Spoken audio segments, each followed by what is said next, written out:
Para el séptimo Congreso Mundial con Infancia y Adolescencia, Educar para la Paz, vamos a presentar esta ponencia sobre la protección de los derechos de la infancia en el deporte, en el que participamos Citlali Flores Fernández y Brenda Fabiola Chávez Bermúdez, ambas profesoras de la Universidad Juárez del estado de Durango. Primero, bueno, ¿por qué elegir este tema para el Congreso?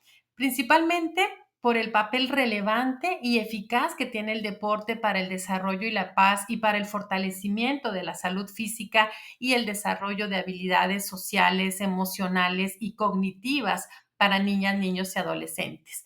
Creemos que es un tema prioritario el proteger este derecho.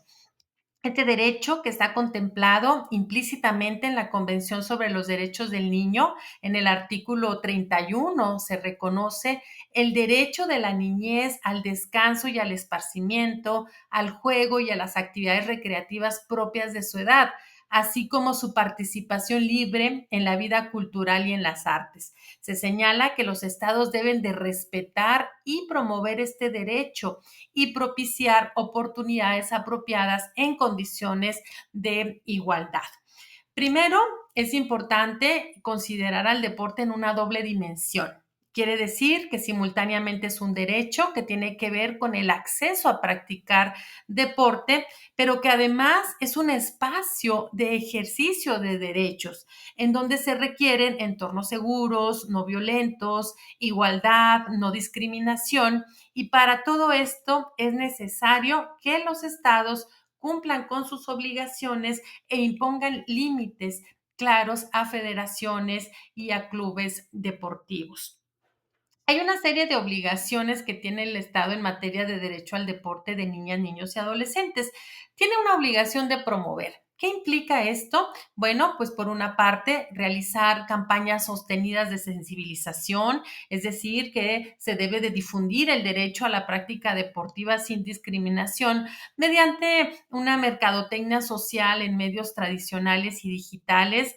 Se debe de capacitar a docentes, entrenadores, entrenadoras y directivos sobre los derechos de la niñez a practicar deporte. Se requiere hacer campañas integrales que tengan que ver con infraestructura, con espacios públicos, que sean seguros los trayectos para niñas y niños.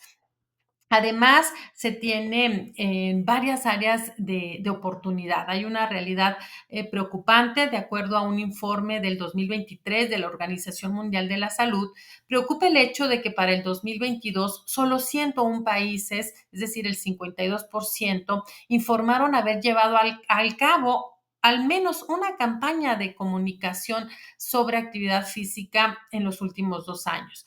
Pero lo más preocupante en estas cifras es que el 81% de la niñez entre 11 y 17 años son inactivos físicamente. Quiere decir que no realizan algún tipo de actividad física diaria de al menos 60 minutos, ya sea pues moderada o intensa.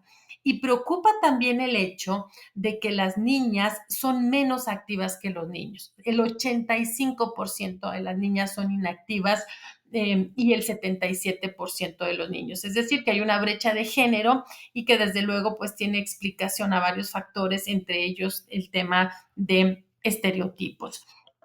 El Estado tiene además una obligación de respetar. ¿Qué implica esto? Bueno, pues no obstaculizar el acceso a instalaciones y a programas, eliminar criterios de selección arbitrarios o estigmatizantes. A veces hay convocatorias que son con criterios arbitrarios o discriminatorios.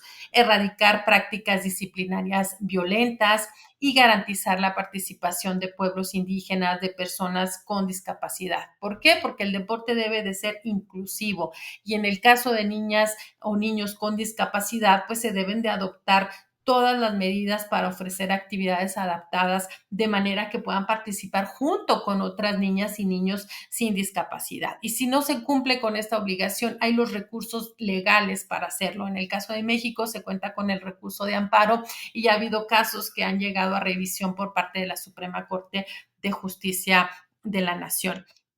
También hay una obligación de proteger los en todo el ecosistema deportivo contra la violencia y contra el abuso. Y es necesario contar con regulaciones claras, con una fiscalización periódica, de que se cuenten con protocolos obligatorios de prevención y atención a la violencia, al acoso y al abuso, tanto físico, psicológico, sexual y digital. Tienen que existir rutas de denuncias seguras y que estén adaptadas a la niñez. Además, es necesario, pues, reforzar la protección ante riesgos estructurales y en contextos de discriminación a través de medidas diferenciadas para niñas, para adolescentes o para grupos históricamente marginados. Hay esfuerzos que se han hecho, por ejemplo, FIFA y la UEFA, para proteger y evitar el tráfico de menores, sobre todo en el fútbol, pero es una realidad que existe explotación y abuso de menores de edad futbolistas, principalmente de los que provienen de países de América y de África, y que en ocasiones son abandonados en países extranjeros sin documentos, quedando expuestos a explotación, a tráfico y a delincuencia. Y por otra parte, pues hay una obligación también de prevenir todo tipo de dopaje, que no se suministre a menores de edad sustancias sin considerar debidamente sus efectos en su salud física y mental a corto y a largo plazo. También hay obligaciones de garantizar, una obligación de crear estas condiciones tanto materiales e institucionales para que haya un efectivo goce de este derecho en el ámbito deportivo, ¿no? Es decir, que se cuente con infraestructura suficiente, que ésta sea segura, que sea accesible, que se tengan presupuestos con enfoque de niñez, programas específicos para niñas y niños, que existan ajustes razonables y apoyos para niñas, niños y adolescentes en situación de vulnerabilidad, y que el transporte además también sea seguro para que puedan trasladarse de manera segura y oportuna a estas instalaciones deportivas. Existen también otros deberes específicos que tienen los estados que son prevenir, investigar, sancionar y reparar. Y prevenir implica contar con normas, protocolos, capacitación y medidas reforzadas cuando existan riesgos concretos o contextos de violencia y discriminación en el deporte.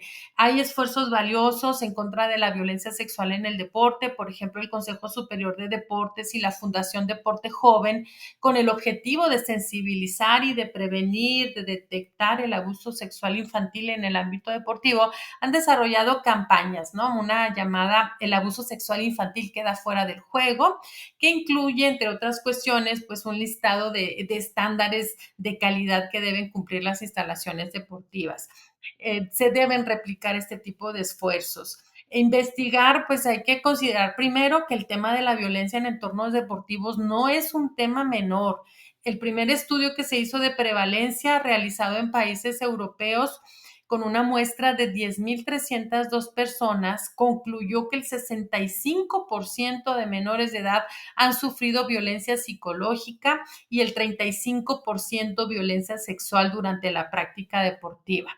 Investigar, pues debe de imponer al Estado actuar de oficio, con debida diligencia, con perspectiva de niñez, para esclarecer estos hechos, tanto en instalaciones públicas como en privadas vinculadas al deporte. Además, se debe de sancionar, o sea, el sancionar exige consecuencias efectivas y proporcionales tanto para las personas, pero también para las organizaciones responsables, incluyendo inhabilitaciones, multas, pérdidas de licencia y clausurando cuando proceda. Además de reparar, ¿no? Reparar tanto individual y colectivamente, que supone pues restitución, compensación y garantías de no repetición. Y bueno, para concluir, podemos decir que eh, el Estado pues debe de velar que los espacios deportivos sean entornos seguros y protectores para todos los niños, niñas y adolescentes, basándose en un enfoque de derechos de la infancia y del interés superior de la niñez.